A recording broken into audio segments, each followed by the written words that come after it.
Kasama sa mga patakaran na dapat sundin ay ang pagtatalaga ng Quarantine Marshals for the Day o QMD na magpapatupad ng mga protokol at alituntunin ng kwarantina sa loob ng mga kumpanya.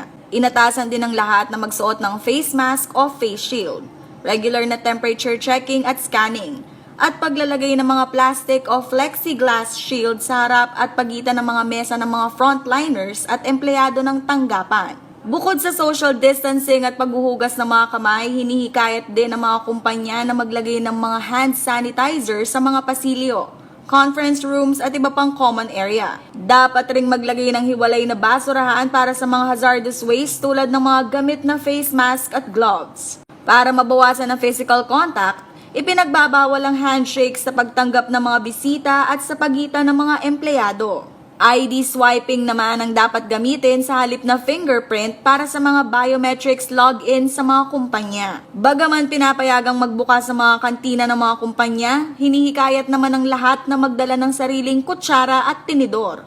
Pinaiiwasan ng dikit-dikit sa pila at sa halip na buffet style o turo-turo sa kantin ay hinikayat na magbaon na lamang ng packed meals ang mga empleyado. Ito raw ay isa lamang paalala upang manatiling ligtas, handa at COVID-free ang lahat ng kumpanya sa loob ng Clark. Nitong Lunes, lumabas ang balitang mayroong 70 CDC employees ang nagpositibo sa antibodies laban sa COVID-19 matapos ang isinagawang rapid test sa state-owned corporation. Kinuha na rin ang swab sample sa mga empleyado para kumpirmahin kung COVID positive ang mga nasabing empleyado sa pamamagitan ng RT-PCR test. Hinihingi ng ilang Clark locators na ipaalam sa lahat ang magiging resulta ng nasabing test. Ito raw ay upang maiwasan na mailagay sa peligro ang publiko at ng iba pang manggagawa at locators ng Clark. Narito ang parusa at multa sa paglabag ng mga protocols.